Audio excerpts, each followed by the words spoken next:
Welcome to S&C's Critical Insights. I am Alex Gross, a partner in the firm's litigation group focusing on technology litigation and a part of our IP and antitrust groups.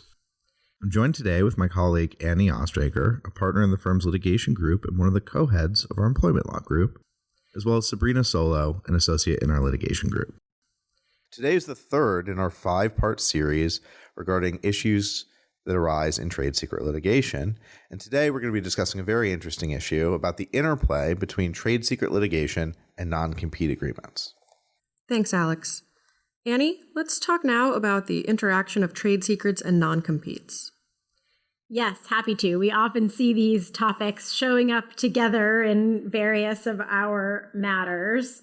So one of the primary justifications for the use of a non-compete is to protect confidential information and protect an employee from using it at a competitor.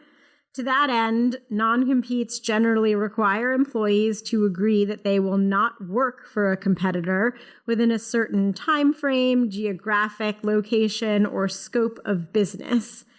Although non-compete agreements and clauses have been around for hundreds of years, the landscape surrounding them has been shifting significantly over the last couple of years. This is in part attributable to use of non-compete agreements by employers where you might not historically have seen that done and where trade secrets or other really confidential information is not at issue. One prominent example was the sandwich shop Jimmy John's, which was using non-competes with its sandwich makers. Historically, non-competes have been regulated at the state level, but as I'm sure all of our listeners are aware and maybe listened to our prior podcasts on this topic, the FTC sought to issue a rule that would essentially ban most non-competes. That rule was struck down, and our firm was involved in that litigation.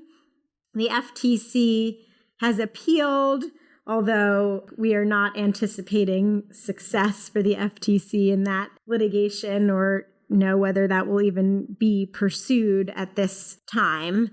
At the federal level, the then general counsel of the NLRB also entered the fray, issuing a memo suggesting that an overbroad non-compete could violate Section 7 under the National Labor Relations Act, which applies to non-supervisory employees.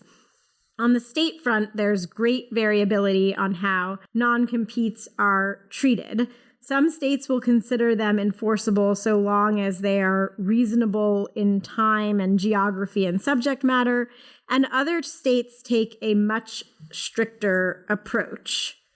More trade secret cases have been filed in California than any other state, and that, we think, is not an accident, but is linked with the fact that California has taken the most restrictive stance on non-compete agreements historically. In one recent high-profile case in New York, which addressed whether a particular trading strategy constituted a trade secret, the former employee and their new employer asserted an affirmative defense of waiver and estoppel based on the fact that the employer elected not to enter into non-competes with its employees and advertise that fact.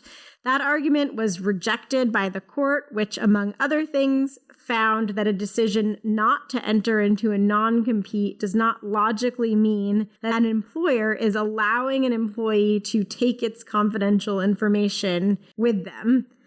This case, which was being watched for its implications for trade secret litigation in the context of trading strategies, was settled with both sides reporting in separate statements that it was resolved on mutually agreeable terms. Even where a non-compete is not in place, companies may argue that employee movement could lead to what is referred to as inevitable disclosure of confidential information. Not all jurisdictions recognize this doctrine, and even where it does exist, satisfying the requirements to meet the inevitable disclosure doctrine can be a high bar.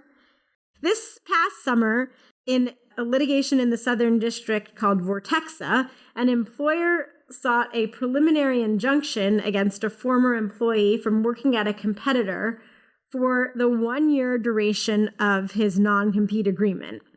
The company claimed in part that preliminary injunctive relief was merited on the ground that the employee's new position posed a risk that he would inevitably disclose confidential information that he learned at his prior employer.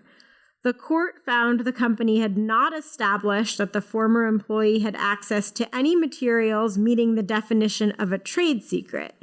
But even if the company had, the court reasoned, it did not establish that disclosure of such trade secrets was inevitable in the employee's current role with a competitor because the employee does not need any of the alleged confidential information to do his job. Thanks, Annie. That was a really interesting discussion of an area I know you focus on a lot in your practice. I just wanted to quickly mention one more case in addition to all of the cases you just discussed, which is Jane Street Group versus Millennium Management, another case in the Southern District. And I think that's another case that's really interesting here. It addressed the consequences of a company's failure to execute non-compete agreements. But importantly, the court held that even though the company had decided not to execute non-compete agreements, that did not signal a complete abandonment of trade secret protection, and the company was still able to assert trade secrets even in the absence of non-compete agreements. And I think that is indicative of one of the reasons why we are seeing this surge in trade secret litigation as there are more and more questions about the enforceability of non-compete agreements, both federally and around the country. Yes, I agree. And these two issues, as I said, often intersect in litigation.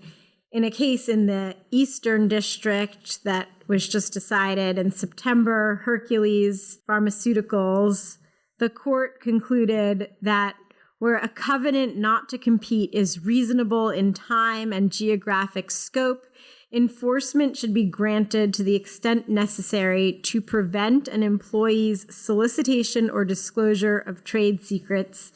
It's also important to note that non-competes can and do come into play even where trade secrets may not be at issue, but other confidential or commercially sensitive information is. So we do often see these things going hand in hand. Thanks, Alex and Annie. And for more on non-compete agreements, you can listen to our podcasts on that topic, available in the S&C Critical Insights library. In our next episode, we'll talk about what companies can do to mitigate the risk of a trade secret dispute. Thank you for listening to S&C Critical Insights. For more information about our practice, please visit us on the web at www.sulcrom.com.